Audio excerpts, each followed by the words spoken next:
బలం. పూర్వం బ్రహ్మపుత్ర నది తీరంలో దట్టమైన అరణ్యం ఉండేది. దాంట్లో రకరకాల క్రిమికీటకాలు ఉండేవి. జంతువులు సుఖంగా జీవిస్తూ ఉండేవి. ఆ వనంలో కర్పూర తిలకం అనే పెద్ద ఏనుగు కూడా ఉండేది.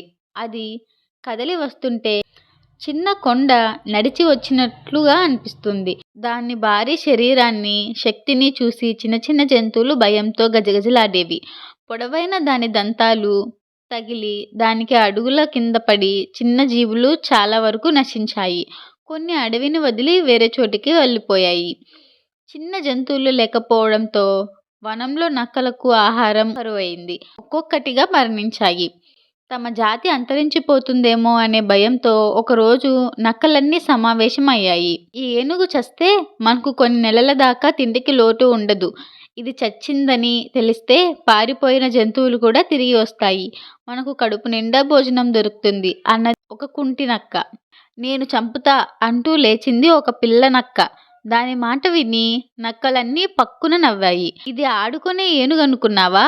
కాదు. దీన్ని చంపడం మాకే చేత కాదు. నువ్వేం చేస్తావో వెళ్ళి ఆడుకో అన్నది మరొక నక్క. వాళ్ళ మాటలు వినగానే నక్కపిల్లకు కోపం వచ్చింది. అయినా బయటపడకుండా, వయసును శరీరాన్ని చూసి మీరు తెలివితేటల్ని లెక్కించడం సరికాదు. నాకు అవకాశం ఇస్తే నా ప్రతిభ చూపిస్తా అంది నక్కపిల్ల. ఆ మాటలు విన్న ముసలి నక్క సరే చూద్దాం కానీ అన్నాయి. మరునాడు పొద్దున్నే నక్కపిల్ల గజరాజు దగ్గరికి వెళ్ళింది. సాష్టాంగ నమస్కారం చేసి మహారాజుకు జయము జయము అంటూ వినయంగా నిల్చుంది. మహారాజు అని తనను పోల్చేసరికి దంతికి ఆశ్చర్యం వేసింది.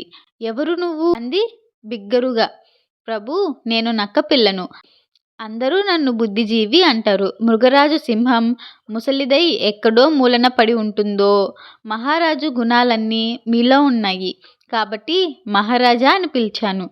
ఈ అడవికి మిమ్మల్ని రాజుని చేసేందుకు తీసుకురమ్మని జంతువులు నన్ను పంపాయి. బయలుదేరండి అంది నక్కపిల్ల. ఏనుగుకు ఎక్కడ లేని సంతోషం కలిగింది. ఎంత దూరం వెళ్ళాలి మనం అని గర్వంగా అడిగింది. దగ్గరే, నాతో రండి స్వామి అంటూ జిత్తులమారి నక్కపిల్ల ఒక ఊబు వైపు ముందుగా నడవసాగింది. దాని వెనక ఏనుగు నడవసాగింది.